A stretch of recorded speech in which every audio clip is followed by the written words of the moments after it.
ನಿನ್ನೆ ಸ್ಯಾಂಡಲ್ವುಡ್ ಹಿತ್ತಲಿನಲ್ಲಿ ಎಲ್ಲಾ ಹೆಂಗೆಳೆಯರು ಗಂಡಸರು ಮಾತಾಡ್ತಾ ಇದ್ದ ವಿಷಯ ಒಂದೇ. ಅದು ಕಿರುತೆರೆಯ ಖ್ಯಾತ ನಟರಾದ ಸುಂದರ್ ರಾಜ್ ಮತ್ತೆ ಪ್ರಮೀಳಾ ಜೋಶಾಯಿ ದಂಪತಿಯ ಮಗಳು ಹುಂಡಾ ಚಿತ್ರದ ಖ್ಯಾತಿಯ ಮೇಘನಾ ರಾಜ್ ಮದ್ವೆ.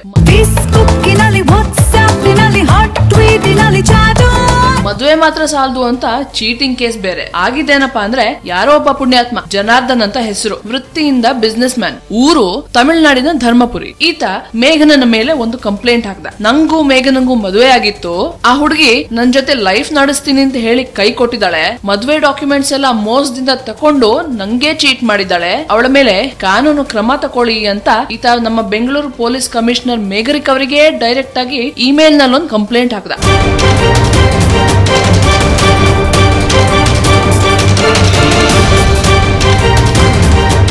ಅದು ಒಂದಲ್ಲ ಎರಡಲ್ಲ 3 ಸಲ. 2 ವರ್ಷ ಹಿಂದೆ ಮೇಘನಾ ಇನ್ನೊಂದ್ 5 ವರ್ಷ ಮದ್ವೆ ಆಗಲ್ಲ, ಫಿಲ್ಮ್ ಇಂಡಸ್ಟ್ರಿ ಅವ್ರನ್ನ ಬಿಟ್ಟು ಬೇರೆ ಯಾರನ್ನು ಗಂಡನಾಗಿ ಸ್ವೀಕರಿಸಲ್ಲ ಅಂತ ಹೇಳಿ ಇದ್ದಕ್ಕಿದ್ದಂಗೆ ಫುಲ್ ರಿವರ್ಸ್ ಗೇರ್ ಹಾಕ್ಬಿಟ್ಲಲ್ಲಪ್ಪ ಅಂತ ಎಲ್ಲರಿಗೂ ಆಶ್ಚರ್ಯ. ಆದ್ರೆ ಸಾಯಂಕಾಲದಷ್ಟೊತ್ತಿಗೆ ಇನ್ನೊಂದು ನ್ಯೂಸ್ ಬಂತು. ಸಾಕಷ್ಟು ಸಾಕ್ಷ್ಯಾಧಾರಗಳು ಸಿಗದೆ ಪೊಲೀಸರು ಕೇಸನ್ನ ರದ್ದು ಮಾಡ್ಬಿಟ್ರು ಅಂತ ಬಂತು ನ್ಯೂಸ್. ಅಲ್ಲಿಗೆ ಒಂದು ಸುನಾಮಿ ತಣ್ಣಗಾಯ್ತು. ನ್ಯೂಸ್ ಶುರುವಾದ ಟೈಮ್ ಇಂದ ತುಟಿಕ್ ಪಿಟಿಕ್ ಅಂದಿರ್ಲಿಲ್ಲ ಈ ರಾಜ ಹುಲಿ ನಟಿ. ಕೊನೆಗೆ ಈ ಸೀನ್ ಎಲ್ಲ ಮುಗಿದ್ಮೇಲೆ ಟ್ವಿಟರ್ ನಲ್ಲಿ ಡೋಂಟ್ ಕೇರ್ ಅಂತ ಮೆಸೇಜ್ ಹಾಕ್ಬಿಟ್ರು. ಅಯ್ಯೋ, ನಂಗೆ ಗೊತ್ತಿಲ್ಲದೆ ನಂಗೆ ಮದ್ವೆ ಮಾಡ್ಬಿಟ್ರಲ್ಲಪ್ಪ, ಮೊದ್ಲೇ ಗೊತ್ತಾಗಿದ್ದಿದ್ರೆ ನನ್ ಮದ್ವೆನ ಸ್ವಲ್ಪ ಎಂಜಾಯ್ ಆದ್ರೂ ಮಾಡ್ಕೋಬಹುದಿತ್ತು ಅಂತ ಅನ್ಕೊಂಡು ನಕ್ಕಿರ್ತಾರೆ ಈ ಎಲ್ಲ ರಾಮಾಯಣ ಮುಗಿದ್ಮೇಲೆ.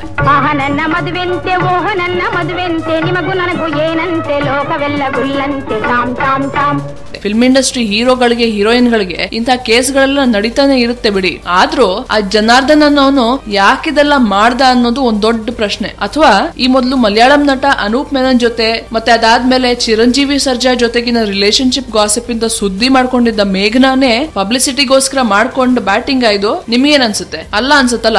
ಏನೇ ಆಗ್ಲಿ ನಿಮ್ಮ ಅನಿಸಿಕೆಗಳನ್ನ ನಮ್ಗೆ ತಿಳಿಸಿ. ಮತ್ತೆ ಇಂಥ ಲೇಟೆಸ್ಟ್ ಸ್ಯಾಂಡಲ್ವುಡ್ ಗಾಸಿಪ್ ಗಳಿಗಾಗಿ ಸ್ಯಾಂಡಲ್ವುಡ್ ಸೆಂಟ್ರಲ್ ಗೆ ಸಬ್ಸ್ಕ್ರೈಬ್ ಮಾಡೋದಕ್ಕೆ ಮರಿಬೇಡಿ. ನಮಸ್ಕಾರ, ನಿಮ್ಮ ಉಪೇಂದ್ರ ಮಾತಾಡ್ತಿದ್ದೀನಿ. ಹಾಯ್ ಗೈಸ್, ನಾನು ನಿಮ್ಮ ರಾಗಿಣಿ ದೇವಿ. ಹಾಯ್ ನಮಸ್ಕಾರ, ನಾನು ದಿಗಂತ್ ಮಾತಾಡ್ತಾ ಇದ್ದೀನಿ. Sandalwood central exclusive YouTube channel. Please subscribe to Sandalwood central.